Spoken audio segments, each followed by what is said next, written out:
돈을 벌고 돈을 사용하는 법은 어렸을 적부터 가르쳐라. 네, 최근 신문을 펼치면 거의 모든 신문에서 다루는 사회 문제가 단연코 베이비붐 세대들의 위기입니다. 이런 금융대란 시기, 코로나19 팬데믹 시대에 금융 상식이라고는 제대로 갖춘 것이 하나도 없는 베이비붐 세대들에게 무슨 문제가 있었을까요?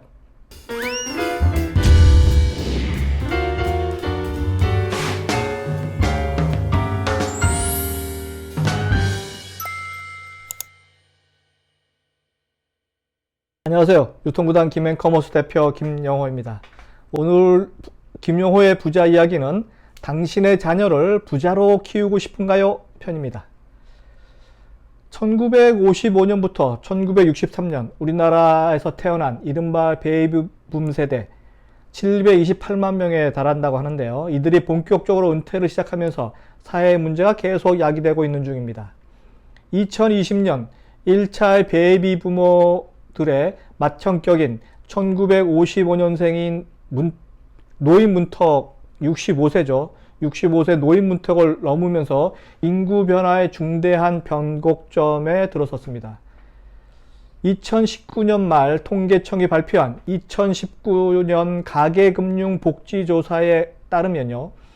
가구주가 50대인 집의 순자산이란 총자산에서 부채를 뺀 나머지 금액을 순자산이라 하는데 그것이 4억 24만원, 4억 원이라고 합니다. 4억 원. 노후 생활 기간을 30년이라 본다면 월 적정 생활비가 상당히 부족하게 되는데요. 월 적정 생활비를 감안하면 노후 자산이 6억 3천만 원이 있어야 된다고 합니다. 순자산이 6억 3천만 원. 2억 3천만 원 정도가 부족한 셈인데요. 은퇴하지 않은 가구주 가운데도 노후 준비가 잘 되어 있다라고 하는 응답은 8.6%에 그쳤습니다. 8.6%. 그러니까 나머지 92% 대부분의 사람들이 노후 준비가 제대로 안 되었다고 스스로 평가한 거죠. 여기 또 다른 우울한 조사 보고서가 있는데요. 국민연금연구원 조사에 따르면 은퇴자들이 여기는 노후 적정 생활자금 규모 부부 기준으로 평균 얼마일까요? 월 243만 4천원 243만 개인 기준으로는 월 153만 원 정도가 필요하다고 본 거죠.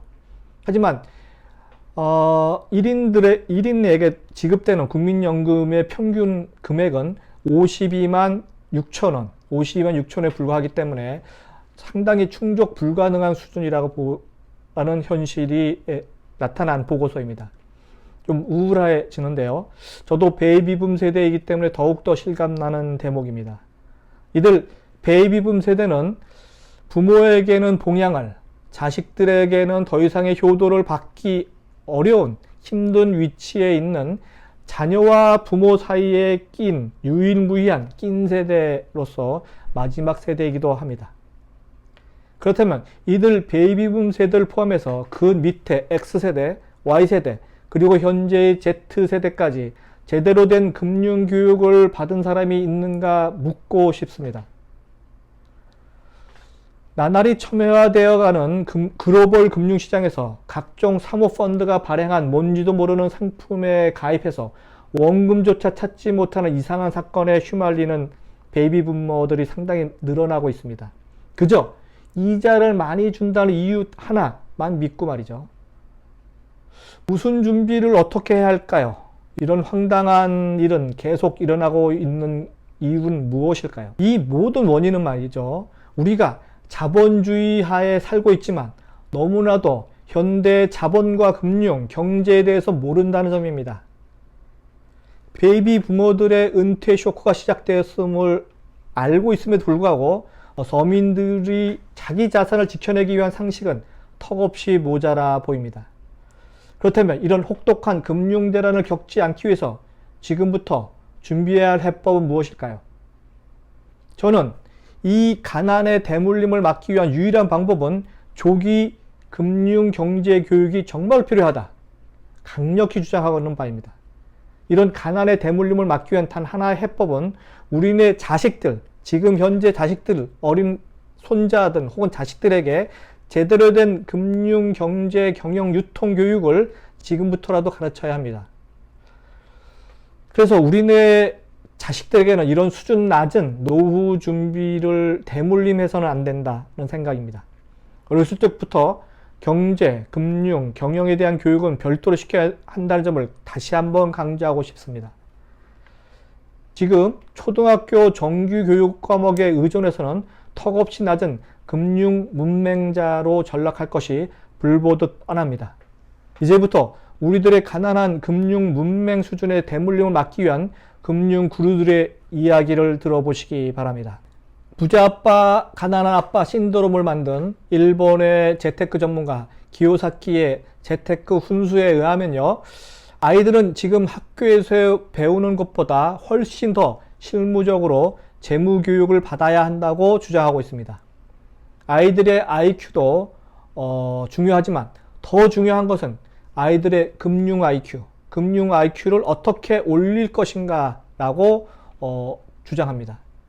왜냐하면 지금은 금리가 제로금리 시대입니다. 제로금리 시대는 돈 버는 방법보다 이젠 돈을 사용하는 방법, 운용하는 방법이 더 중요해진 시기이기 때문입니다. 그래서 금융교육이 어린 애들에게 조기 교육을 시키는 것이 상당히 중요하다고 제가 다시 한번 주장하고요. 또 다른 금융 전문가 이야기입니다. 박현주 미래에셋 회장이 자서전적 경제서적에 자신이 밝힌 젊은 시절의 일화를 통해서 금융 IQ를 높이는 방법을 한번 알아보시죠. 박 회장의 어머니께서 대학생 시절 박 회장에게 1년치 용돈을 한꺼번에 주고 목돈을 관리하는 방법에 관한 경험을 직접 체험하게 만들었습니다. 당연히 아직 어린 나이인 대학생이 한꺼번에 생긴 목돈을 제대로 관리했을 리가 만무죠. 제대로 용돈 관리를 못한 아들에게 박 회장의 어머니는 차용증을 쓰게 했고요. 이자를 붙여서 갚도록 했습니다. 돈의 소중함과 함께 계획적인 돈 관리 필요성을 아들이 깨닫도록 하려는 사려 깊은 교육을 몸소 실천하신 거죠. 이를 통해서 박 회장은 돈, 금융, 저축 등에 대한 개념을 젊어서부터 머리와 몸으로 깨닫을 수 있다고 회고한 책을 저는 봤습니다. 이제부터 집안에 하나밖에 없는 특별한 소황제인 여러분의 자녀들에게 특별한 선물을 주고 싶다면 자녀 금융경제 IQ를 높이기 위한 교육이 무엇보다 중요한지 점검하시기 바랍니다. 그리고 김앤커머스가 조만간 그 해법을 조기 경영 금융 교실을 준비 중에 있으니 관심을 가져주시고 저희 교육에 일찌감치 합류하시기 바랍니다. 이상은 유통구단 김용호의 당신의 자녀를 부자로 키우고 싶은가요? 편이었습니다.